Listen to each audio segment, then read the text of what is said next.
ये है चोरी। 5 तरीके से होती है। फेक इनवैलिड एड्रेस मतलब या तो पता है ही नहीं, या फिर address 0, house number 0, street number 0।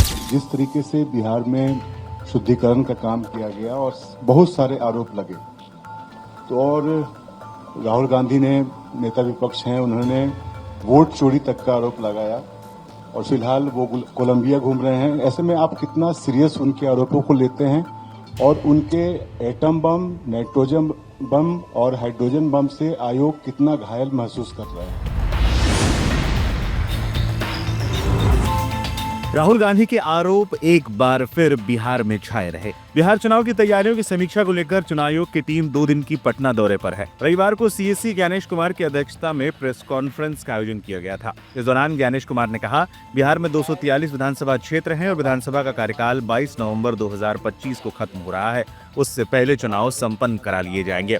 इस दौरान हुई प्रेस कॉन्फ्रेंस के दौरान राहुल गांधी के आरोपों पर पत्रकारों ने ज्ञानेश कुमार पर कई सवाल दाग दिए। कई सवालों पर ज्ञानेश कुमार ने कोई जवाब नहीं दिया, लेकिन राहुल गांधी के वोट चोरी और मकान नंबर 1 होने के सवाल पर सीईसी ने जवाब दिया। चुनाव आयुक्त ने एक ही नंबर पर दर्ज कई घरों के सवाल पर कहा कि कई लोग ऐसे होते हैं जिनके पास घर नहीं होते, यही कारण है कि उनका मकान नंबर 0 लिखा जाता है। चुनाव आयुक्त ने कहा कि अभी भी समय है, अगर किसी पार्टी को लगता है कि कोई योग्य वोटर छूट गया है या लिस्ट में कोई अयोग्य मतदाता है तो अभी भी वो दावे या आपत्तियां कर सकते हैं, अभी समय बाकी है।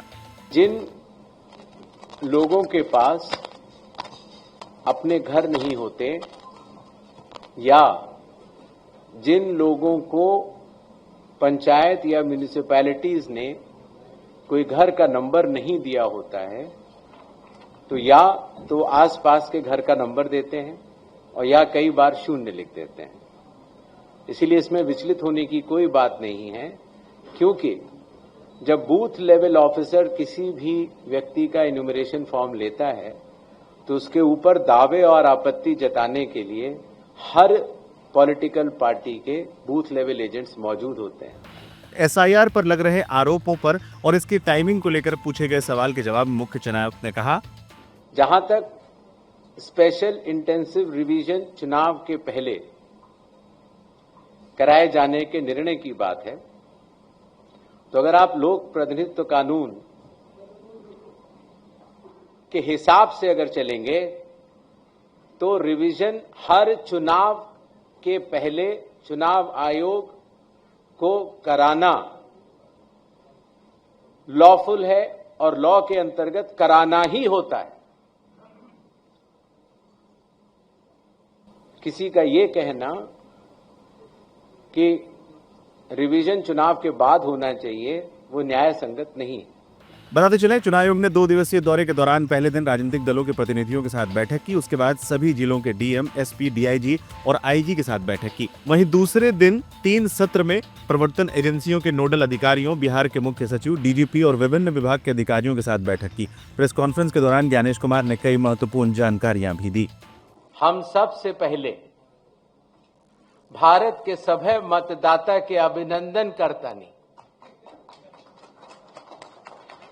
आ विशेष गहन पुनरीक्षण अभियान एसआईआर के सफलतापूर्वक संपन्न करावे खातिर रउआ सभे के कोटि कोटि आभार आ धन्यवाद जतावत बानी। भारत निर्वाचन आयोग की तरफ से बिहार के सब मतदाता सभक अभिवादन करैत छी। आपके माध्यम से मैं बिहार के सभी मतदाताओं से यह आह्वान करता हूं कि आइए, जिस तरह से हम अपने त्योहारों को उल्लास और श्रद्धा से मनाते हैं और विशेष रूप से बिहार की छठ पूजा जैसे महान लोक पर्व को पूरे उत्साह व आस्था से मनाते हैं, उसी तरह से लोकतंत्र के चुनाव के इस महापर्व को भी उत्सव की तरह मनाएं। अपनी भागीदारी सुनिश्चित करें, जिम्मेदारी निभाएं और मतदान अवश्य करें। अपना भागीदारी पक्का करी, जिम्मेदारी निभाएं, आप वोट जरूर करें। धन्यवाद।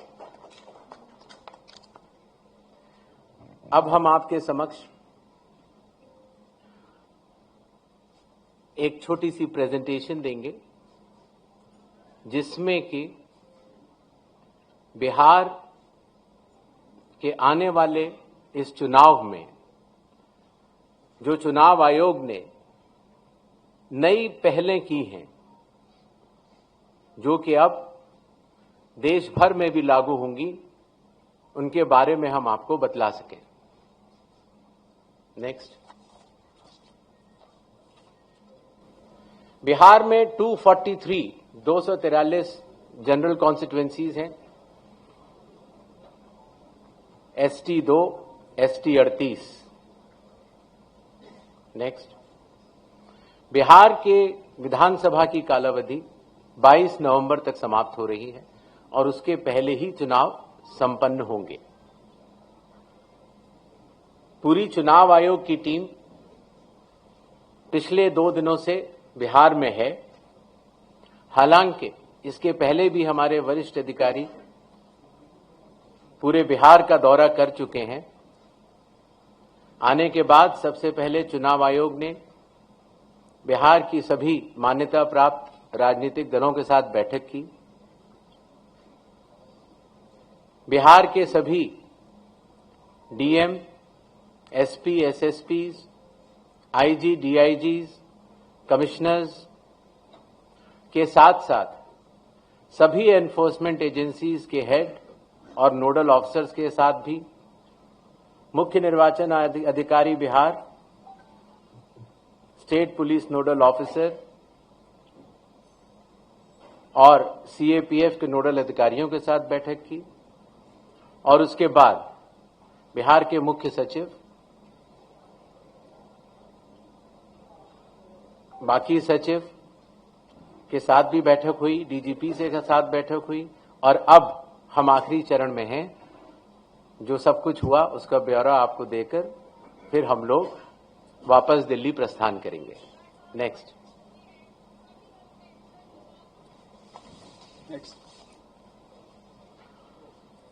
बिहार से शुरू होने वाली कुछ पहलों में सबसे पहले परिशीलन, ट्रेनिंग। बूथ लेवल एजेंट्स की पहली बार चुनाव आयोग ने ट्रेनिंग की और बिहार के सभी बूथ लेवल एजेंट्स 1 की ट्रेनिंग कुछ माह पूर्व ही दिल्ली में संपन्न हुई। साथ ही साथ बूथ लेवल ऑफिसर्स की भी ट्रिपल आईडीएम में ट्रेनिंग हुई